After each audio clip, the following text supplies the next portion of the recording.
Tout d'abord, bonsoir tout le monde, bonsoir les auditeurs, auditrices de la France Solon. Merci en tout cas de me donner cette tribune pour pouvoir éclairer pas mal de choses, à savoir sur l'Arabie Félix. C'est un sujet très très important à plusieurs titres, parce que déjà, nous savons qu'actuellement on vit dans un tourbillon géopolitique qui implique l'Afrique dans des combats dont il est difficile de comprendre, en tout cas les tenants et aboutissants, sans avoir en tête les outils intellectuels nécessaires pour comprendre. Et parmi ces outils intellectuels, il y a évidemment la compréhension de ce qui se passe dans la région que nous appelons l'Afrabie, à savoir la connexion entre la Corne de l'Afrique et ce qui est aujourd'hui appelé communément la péninsule arabique. Et donc, on peut se demander donc pourquoi est-ce qu'on parle de l'Arabie Félix et qu'est-ce que l'Arabie Félix. Donc le pourquoi, on vient d'expliquer, à savoir pour comprendre en tout cas la genèse, pour comprendre les traquenards qui se traquent actuellement contre l'Afrique, qui se fomentent. Il faut donc avoir ça en tête. Et deuxièmement, comprendre l'Arabie Félix, en tout cas son passé, c'est également avoir un éclaircissement sur l'histoire de l'Afrique même. Une histoire qui est antique, une histoire qui remonte à loin, une histoire de laquelle aujourd'hui nous avons perdu la mémoire. Tout d'abord, quand on parle d'Arabie Félix, c'est un terme grec, un terme latin, excusez-moi, donc un terme romain, puisque en latin, Félix signifie heureux. Mais en vérité, l'origine, l'étymologie même, ou ce que j'aime dire, l'étymologie même de ce mot, c'est plutôt la fertilité. Donc l'Arabia Félix, c'est l'Arabie fertile. Et donc par conséquent, on dit l'Arabie heureuse. En fait, ce qu'il faut savoir, c'est que l'Arabie Félix en tant que telle n'est qu'une composition, une des trois parties de l'Arabie telle que le voyaient les anciens, donc du temps antique. Dans les temps antiques, l'Arabie était divisée en trois parties distinctes, qui avaient trois noms différents, qui avaient des histoires également, qui sont connectées. La première partie, la partie la plus occidentale, on appelait l'Arabie pétrée. Pétrée parce que sa capitale Pétra, qui se trouve en Jordanie, était construite dans la pierre, puisque Pétra veut dire pierre en latin.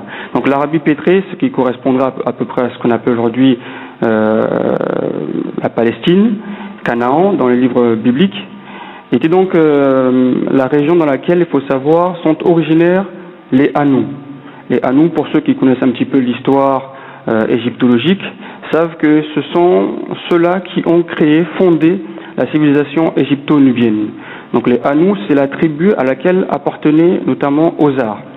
Donc les Hanous sont originaires de l'Arabie pétrée. C'est ce que d'ailleurs a rapporté le professeur Charanta Diop dans son livre Nation d'agriculture, où il explique que justement la région située entre la Méditerranée et la mer Rouge, à savoir l'isthme de Suez, était la région dans laquelle étaient partis les Hanous pour aller fonder la ville de On du Nord, donc à savoir Héliopolis. Donc toute personne qui veut s'intéresser un minimum et qui considère que l'Égypte est la base et le socle, le paradigme de l'Afrique, et qui en même temps oblitère, met de côté l'Arabie pétrée, est une personne qui n'a pas en tout cas qui n'a pas de raison, parce qu'elle est un peu comme un Européen qui mettrait de côté Athènes, ou bien qui oublierait Rome sous prétexte qu'elle habite à Bruxelles ou bien à Paris. Donc cette première partie de l'Arabie est très importante, car c'est de là aussi qu'est parti donc les Hanous. Et pour comprendre ce qu'ont fait les Hanous en Égypte, il faut comprendre ce qu'ils ont fait en étant dans leur foyer, dans leur œcumène. Donc n'oublions pas, c'est quand même le pays de Ozar. Deuxième partie de l'Arabie, comme le désignaient les anciens, c'est ce qu'on appelait l'Arabia deserta, l'Arabie déserte. Cette Arabie déserte avait aussi plusieurs noms, dont notamment le titre de royaume de Kédar, royaume Kédar. Pour les personnes qui sont un minimum versées dans la lecture, en tout cas assidue de la Bible, savent que Kédar est le nom du second fils d'Ismaël, Ismaël étant lui-même le fils d'Abraham le Chaldéen, qui vient de Our, et de Hajar ou Agar, selon les prononciations, qui elle est une égyptienne, on dit aussi également une kémite. Donc Ismaël a eu plusieurs fils, dont le deuxième s'appelle Kédar. Et Kédar, il faut le savoir, en hébreu, signifie être noir. La racine KDR est d'ailleurs à rapprocher de la racine Ardar en arabe. Le lisan arabe de Ibn Mansour nous dit que Ardar signifie profondément au point d'avoir des teintes vertes. Donc Kédar était la plus puissante tribu arabe autour du 5e, 6e siècle, au point que cette tribu justement a eu affaire, avant Jésus-Christ bien évidemment, a eu affaire aux Assyriens qu'ils ont combattus et qu'ils ont vaincus. D'ailleurs, dans le Cantique des Cantiques, où on appelle aussi les Chants de Salomon, qui est un livre de la Bible, dans le chapitre 1, verset 5, on nous parle justement de Kédar, où justement une jeune fille dit que je suis noire et belle, ô Jérusalem, noire comme les tentes de Kédar. Donc voilà, il faut savoir aussi également que Kédar, cette tribu qui vient donc d'Ismaël, est une tribu qui a donné naissance à la fameuse tribu qu'on appelle aussi les Banu Quraysh. Je pense que les frères et sœurs musulmans qui ont un minimum une connaissance de l'histoire islamique ou bien en tout cas coranique savent que les Quraysh, les Banu Quraysh, c'est le clan du prophète Mohammed, le sceau des prophètes. Et donc les Quraysh descendent directement de Kédar, qui est le second fils d'Ismaël, qui est fils d'Ibrahim le Chaldéen, donc l'Africain, et de Hajar l'Égyptienne, donc l'Africaine. Donc voilà d'où provient un peu cette lignée. Et pour ceux qui souhaiteraient avoir une bibliographie à ce sujet, je les invite beaucoup à lire un livre de Marvin Pope, qui a beaucoup écrit sur le sujet, qui a beaucoup travaillé sur l'étymologie justement du mot Kédar, et qui nous explique justement la lignée, le lien entre le Kédar et les Banu Quraysh. Donc ça c'est pour la deuxième partie de l'Arabie qu'on appelle l'Arabie déserta ou l'Arabie déserte ou le royaume de Kédar. Ensuite nous avons en dernière position ce qu'on appelle l'Arabie Félix. L'Arabie Félix, c'est ce qui nous intéresse ce soir, aujourd'hui même. L'Arabie Félix, appelée ainsi Arabia Félix en latin ou bien Edomoion Arabia en grec, signifie l'Arabie heureuse, l'Arabie fertile, car contrairement aux deux autres régions de l'Arabie que sont l'Arabie déserte et l'Arabie pétrée, cette région est très très fertile, produit beaucoup, a un climat beaucoup plus doux avec certaines pluies qui permettent l'agriculture. D'ailleurs, on sait que les habitants de cette région, à un temps reculé jusqu'à aujourd'hui, étaient des grands agriculteurs et qu'il était un point central entre les relations entre l'Inde, en tout cas l'Asie, on peut même dire le subcontinent indien, et l'Ouest, précisément l'Afrique. Pourquoi est-ce qu'on s'intéresse à l'Arabie Félix, l'Arabie heureuse, l'Arabie fertile? Parce qu'il faut savoir que l'histoire des populations actuelles qu'on trouve peut-être au Soudan, en Éthiopie, en Somalie, voire même jusqu'au Nigeria, est liée fortement à ce qu'il s'est passé il y a quelques milliers d'années dans l'Arabie Félix, dans cette zone qui représente un petit peu, si on peut parler des pays actuels, le Yémen et le sultanat d'Oman. Donc voilà, c'est ça, cette région-là. En fait, peut-être vous avez une petite culture littéraire, vous savez que l'histoire des Mille et une nuits, les contes des Mille et une nuits sont inspirés donc de ce qui s'est passé dans l'Arabie Félix, l'Arabie heureuse, où justement une population très puissante qu'on a appelée les Hadiths, chez Anta Diop on parle dans son agriculture, le Normand également en parle dans son livre, et Hadith, avec justement cette civilisation, la civilisation d'Oubar, ou bien souvent on appelle la cité d'Oubar, la cité d'Iram, la cité aux 1000 piliers dont le Coran parle dans sa sourate 89, versets 6 et 8, où cette population qui s'est enrichie et qui s'est développée, et qui n'a pas justement suivi, on va dire, les consignes religieuses, a été détruite subitement et qui a disparu des cartes de l'histoire pendant des millénaires, jusqu'à ce qu'on retrouve ses traces, et je vous dirai quand tout à l'heure. Donc, cette Arabie Félix, à plusieurs égards, est intéressante, car en Arabie Félix se trouve certaine ville de Nissa. La ville de Nissa, vous savez, c'est là où fut élevé, d'après les textes anciens, Bacchus, chez les latins, ou Dionysos chez les grecs, puisque Dionysos vient de Dio, Nissos, Nissa, qui veut dire la ville de Nissa. Et c'est également là, d'après les textes de Pline l'Ancien et de Diodore de Sicile, que se repose le phénix. En médiévalité, on appelle le bénou. Donc c'est cet oiseau qui meurt et qui réapparaît, qui renaît ses cendres tous les 500 ans. C'est un oiseau qui, bien évidemment, est une mythologie qui est liée de façon ésotérique à l'Afrique. Donc quitte la terre, la vallée du Nil, pour aller vers l'Arabie Félix, dans la ville de Nissa. Donc toute personne qui, un minimum, s'intéresse à l'histoire, au paradigme, au socle civilisationnel africain, doit être attentif à ce type d'informations fournies par les anciens, qu'ils soient grecs, qu'ils soient égyptiens eux-mêmes, qu'ils soient arabes, qu'ils soient perses ou autres. Donc le bénou, le phénix, donc trouve sa résidence dans ce pays qui est l'Arabie heureuse, et plus précisément sur le mont Nissa, où a été élevé Ozar également. Même si Ozar est de la tribu des Hanou, les textes nous disent qu'il a été élevé, il a été éduqué, formé dans sa prime jeunesse dans la ville de Nissa en Arabie heureuse en tant que telle. Ensuite, il y a une connexion qu'il faut absolument savoir, c'est que l'Arabie heureuse en tant que telle, au niveau de sa population, elle est particulière, puisque quand on parle aujourd'hui de l'Arabie, du monde arabe, du Yémen, de Oman, de l'Arabie saoudite, on a tendance à se dire qu'il n'y a aucun rapport entre ce monde-là, ces pays-là, ces populations-là, et le monde africain en tant que tel. Mais il n'y a rien de plus faux que cela. Et d'ailleurs, Dana Marnish Reynolds, qui a écrit un livre qui s'appelle African Heritage, justement qui parle de l'héritage africain dans le monde, précisément, on va dire, arabique, nous explique que les populations autochtones, les tribus noires arabes originelles, sont des populations qui ont quitté l'Afrique, ont migré, se sont installées donc dans cette région méridionale de l'Arabie, qui correspond au Yémen actuel et au sultanat d'Oman, et ce sont ceux-là qui ont donné les premières langues sémites et qui ont développé la langue sémite en tant que telle. Ces populations noires africaines qui donc ont quitté l'Afrique.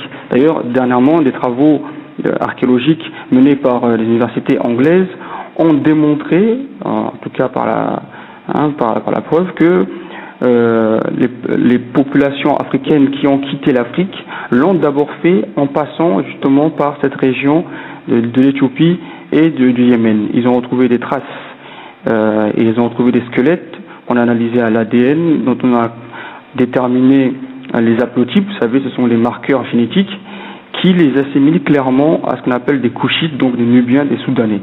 Et ils ont été très très surpris de voir à ce moment-là des squelettes datant de plus de 3000 ans, enfin plus de 5000 ans, pardon, liés au Soudan. Donc, Dana Marnish Reynolds, dans African Heritage, nous explique que, voilà, que les populations autochtones arabes sont des populations qui sont originaires d'Afrique et ce sont elles qui ont diffusé les premières langues sémites en tant que telles. Et même le grand historien du monde musulman qui s'appelle Al-Tabari, le Perse, dans son fameux livre le Tahrir al-Rusul wal-Muluk, donc le livre des messagers et des rois, nous donne également la généalogie des populations Sem, donc qui a donné sémites. Il nous explique que Sem sont une population qui sont installées principalement entre la Syrie, entre Sadidma et le Yémen. Et ces populations donc ont reçu les révélations, ont reçu les livres, ont reçu les prophètes, et ils ont été bénis parce que c'est une population très très belle. Et également ils ont reçu une peau noire. Ça c'est Al-Tabari, Tahrir al-Rusul wal-Muluk. C'est dans son livre pour ceux qui aiment justement la littérature et aiment avoir les preuves. Donc, même Al-Tabari, qui est une éminence dans le domaine de l'histoire islamique, confirme en tout cas les propos de Dana Marnish Reynolds, ou plutôt Dana Marnish Reynolds avec African Heritage confirme le Tahrir al-Rusul wal-Muluk de Al-Tabari, dans le sens où justement elle dit que les populations qui ont diffusé pour la première fois les langues sémites sont originaires d'Afrique et sont les populations autochtones d'Arabie. Al-Tabari dit exactement la même chose, et je pense que Al-Tabari, qui a vécu quand même au Xe siècle, est beaucoup plus proche des populations originaires arabes que nous autres qui sommes loin, qui n'ont pas compris pourquoi est-ce qu'il y a eu un changement de phénotype entre-temps.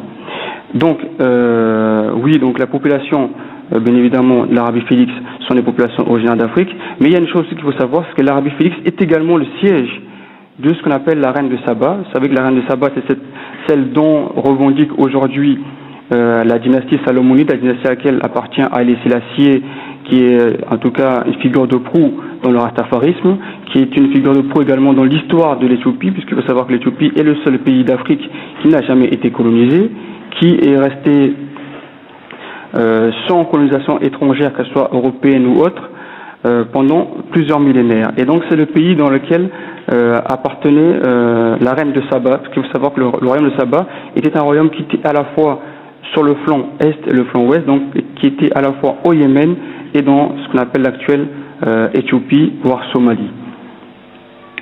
Dans le Tahrir al-Rusul wal-Muluk de Al-Tabari, il donne la liste des 19 tribus originelles, les tribus arabes, justement, de ceux qui se revendiquent en tout cas les originaux en tant que tels. Ils sont 12, bon, on peut citer quelques-uns, comme les Had, les Tamoud, dont parle également le Coran. Il y a les Tasm, il y a les Imlik, dont il est dit que ce sont les premiers à avoir parlé la langue arabe. Il y a les Jassim, il y a les Jadis, il y a les Shatir, il y a les Charlik, il y a les Abil, et toutes ces populations, ces 12 populations originelles dont parle Al-Tabari, sont les populations qui sont appelées les Bahida. Ce sont les populations arabes qui ont disparu. Ils sont carrément légendaires. Ils ont donné naissance à d'autres populations arabes qu'on appelle les Al-Arab Al-Ariba, qui signifient les vrais arabes, les arabes originels, les arabes. Il y a une différence entre les arabes originaires et les arabes aborigènes. Donc, les Al-Arab Al-Ariba, ce sont ceux-là qui ont diffusé par première fois la langue arabe. Et comme le dit à juste titre Al-Tabari et notamment Dana Marnish, ce sont des populations originaires d'Afrique. Par la suite, d'autres populations originaires, notamment d'Arabie pétrée et d'Arabie désertique, l'Arabie déserta, se sont mêlés donc aux populations méridionales de l'Arabie Félix et ont donné ce qu'on appelle les Arabes al-Mustariba. Arabes Mustariba qu'on appelle en Europe les Mozarabes, signifiant que ce sont les Arabes arabisés, ce sont les Arabes qui sont Arabes de culture. Ils ont acquis donc la culture arabe par le contact des Arabes originaux, à savoir les Arabes Ariba, que le lisan al-arabe de Ibn Mansour, le grand grammairien, grand lexicographe, d'ailleurs le plus grand lexicographe arabe, nous dit que cela, il les appelle les khalis arabes, les arabes purs en tant que tels. Et ces arabes purs appartiennent justement à la tradition des hadiths, à la tradition des Tamoud, qui sont liés dans le sang avec les populations afrabiques, éthiopiennes, somaliennes et soudanaises. Mais on pourrait se demander donc comment se fait-il si ces populations originelles sont des populations noires en tant que telles, que les Strabons, les Diodores de Sicile, les Plines, tous ont témoigné avoir vu physiquement ces populations noires-là. Comment se fait-il qu'aujourd'hui il existe un phénotype différent d'Arabes aujourd'hui, aussi bien en Arabie Félix qu'en Arabie déserta qu'en Arabie pétrée. Thomas Bertram, qui est un grand historien britannique, qui a également voyagé dans le monde arabe, a écrit un livre qui s'appelle The Arabs. Il nous explique que justement, à partir du 15e siècle avant Jésus-Christ, donc 1400 avant Jésus-Christ, ces populations arabes Ariba et arabes Mustariba, donc arabes arabisés, ont été envahies par des hordes de populations blanches originaires des montagnes du Zagros, en Iran.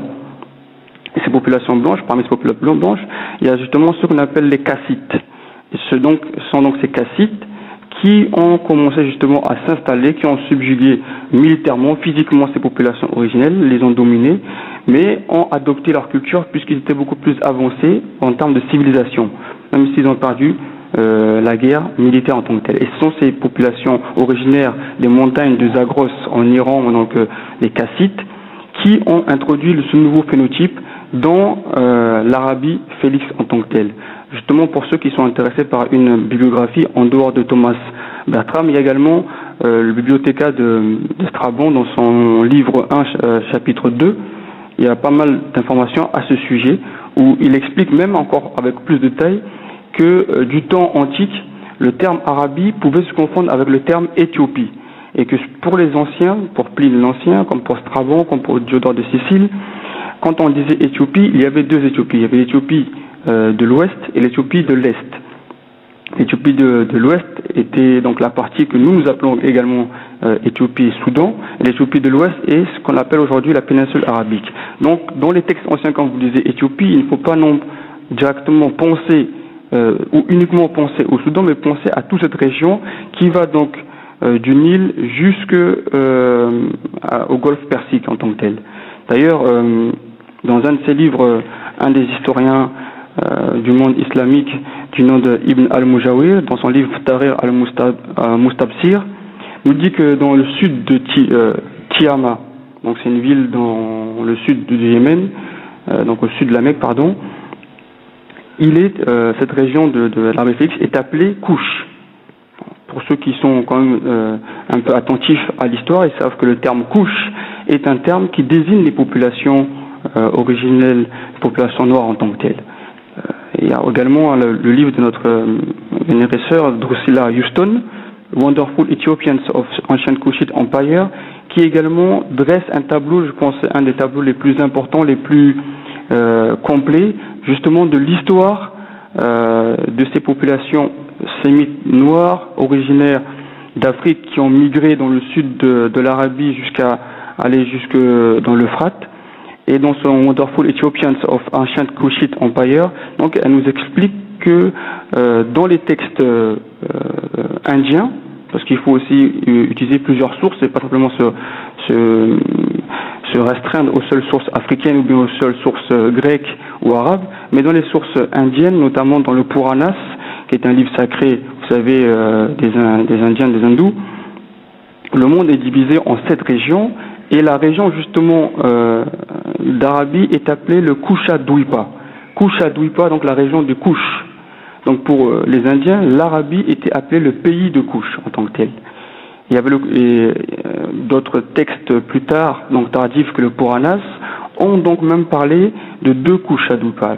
Il y a le Kusha Dwipa intérieur et le Kusha Dwipa extérieur. Le Kusha Dwipa intérieur étant la région qu'on appelle aujourd'hui la péninsule arabique, et le Kusha Dwipa extérieur étant donc l'Afrique en tant que telle, comme nous le voyons aujourd'hui. Donc vous voyez que les anciens avaient une image différente de nous aujourd'hui par rapport à cette région fondamentale qui est l'Arabie, parce que pour eux, l'Arabie faisait partie pleinement de l'Afrique, et c'est que tardivement, c'est que récemment que nous avons accepté la division, la scission, l'oblitération de l'Arabie par rapport à l'Afrique. Rappelons également que dans les textes pharaoniques, il y a donc une chose qui est très très importante. On parle souvent du pays, le pays des ancêtres, le pays divin. Comme les on dit Taneter. Et ce Taneter est lié à la ville de Punt. D'accord? Punt, nous avons maintenant établi la chose. Des chercheurs comme Budge, mais des chercheurs comme Charanta Diop ou d'autres encore ont établi avec certitude aujourd'hui que Punt se situe dans ce qu'on appelle aujourd'hui l'ouest de l'Arabie, pas très loin d'ailleurs de la région de la Mecque. Et le Punt, comme vous le savez, la grande reine égyptienne du nom de Hatshepsut avait fait un pèlerinage justement dans la ville de Punt, où elle a rencontré justement les populations de Punt. Il y a aujourd'hui à Badari, nous avons aujourd'hui dans la région de Thèbes des documents qui sont dans les murs, dans les stèles, qui montrent justement le morphotype, le type ethnique de ces populations de Punt, et il est clair et net que ces populations-là sont des populations noires africaines, puisque les Égyptiens revendiquaient être originaires de ces régions que sont Punt.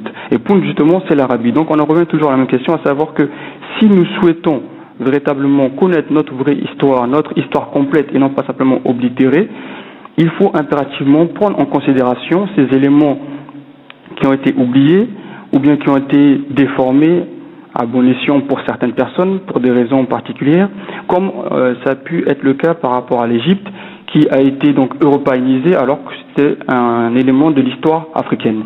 Donc, on repousse encore plus l'histoire africaine, nous la remontons même en dehors de ce qu'aujourd'hui est convenu d'appeler l'Afrique, même si dans nos têtes, il faut comprendre que l'Arabie en tant que telle, l'Inde, tout cela fait partie d'un substrat commun, que ce soit les textes grecs qui appellent toute cette région l'Éthiopie ou bien l'Arabie, les deux termes sont interchangeables, que ce soit les textes indiens qui nous parlent de Kusha Dwipa, Dwipa D-W-I-P-A, il est donc clair que toute cette région-là relève d'une même communauté historique, culturelle à tant que telle. Donc voilà pourquoi l'Arabie Félix est très importante pour nous. Voilà pourquoi est-ce qu'il nous faut impérativement aller vers la recherche pour avoir beaucoup plus d'informations, pour pouvoir mieux comprendre ce qui se joue aujourd'hui. Ceux-là qui font actuellement la guerre, on va dire, au monde africain, savent toutes les liaisons qui existent entre l'Arabie et ce qu'on appelle la Corne de l'Afrique, entre l'Afrabie. Et il n'y a pas si longtemps que cela, nous avons perdu 2 grands leaders africains, Boumedienne, qui était comme vous le savez, l'ancien président d'Algérie et qui a souvent été interrogé dans le passé, dans les 60, on lui a demandé s'il devait choisir entre la Ligue arabe ou bien l'OUA. Il a dit, moi je suis africain avant d'être arabe en tant que tel, et qu'il se battrait d'abord pour l'Afrique. Il y a également le feu colonel Guy de Kadhafi qui est décédé, donc qui a été assassiné lâchement l'année dernière, qui avait organisé en 2010 un colloque très très très important où justement il rappelait à l'ordre africain et arabe, qu'il soit de toute confession, de toute couche sociale, il va inviter les dirigeants africains et arabes justement à se mettre autour d'une même table et justement à parler de ces questions-là. Il avait demandé notamment aux chefs arabes de demander pardon par rapport à ce qu'ils ont fait dans le passé, dans leurs ancêtres esclavagistes, qu'ils ont esclavagisé les Africains, et que non seulement il fallait bien sûr reconnaître cela dans l'histoire, mais également participer de façon pécuniaire à la réhabilitation de l'Afrique et à la reconnexion entre ces deux rives de la mer Rouge. Et comme vous l'avez pu le voir, un an plus tard, il a été assassiné, car bien évidemment, lui qui connaissait l'histoire, contrairement à la majorité des Arabes qui sont ignorants de cela, lui qui connaissait l'histoire, savait très bien qu'il y a beaucoup d'usurpateurs dans ce monde arabe, des gens qui se revendiquent d'une généalogie qui n'est pas la leur, alors qu'ils sont beaucoup plus proches des Kassites en tant que tels. Et donc, ayant mis ça sur la table, ayant dénoncé publiquement ces gens-là dans les différents sommets de la Ligue arabe, écoutez, il a été éliminé. Et vous savez aujourd'hui que, en termes de géopolitique, il y a donc une attaque massive contre l'Afrique depuis l'Atlantique jusqu'à la mer d'Oman. Et cela participe justement de cette dislocation de l'Afrique en tant que telle, pour que dans la tête des Africains et des Arabes, il y ait une division, alors qu'il y a une communauté d'histoire, de culture, de religion en tant que telle, que l'on doit réactiver, réanimer justement pour être encore plus solide. Donc c'est en tout cas je pense que c'est une information très très importante à prendre au sérieux, sur laquelle nous invitons beaucoup des chercheurs justement à travailler. C'est un parent pauvre un petit peu de l'histoire africaine et l'histoire arabe. La connexion doit être rétablie au plus vite. Et nous savons aujourd'hui que les impérialistes, dans les années 60, ont profité justement de la méconnaissance des Africains et des Arabes pour nous éloigner davantage les uns des autres, en nous mettant en avant l'esclavage arabo-musulman d'un côté, et en mettant de l'autre côté le racisme, la suprématie blanche quand on a inoculé au monde arabe en tant que tel. Donc aujourd'hui, il est temps de pouvoir faire le ménage. Faire le ménage, il faut le faire sur des bases saines, sur les bases historiques, sur les bases culturelles, les bases indestructibles, et non pas sur les sentiments hérités soit de la colonisation ou de l'esclavage, mais sur des choses palpables en tant que telles. Donc l'Arabia Felix, c'est une base sur laquelle on peut commencer à travailler pour justement reprendre l'héritage perdu en tant que tel, et que les deux parents des deux côtés de la mer Rouge puissent enfin se parler, car comme vous le savez aujourd'hui, Barack Obama bombarde d'un côté le Yémen et de l'autre côté l'Éthiopie, la Somalie, mais ceux qui ne comprennent pas la liaison qu'il y a entre la Somalie et le Yémen se disent que bon, c'est pas grave, ce sont deux pays qui n'ont rien à voir, mais en vérité, eux sont dans un travail qui est carré, qui est réfléchi, et ils savent très bien que ce sont les mêmes populations qu'on bombarde des deux côtés de la mer Rouge.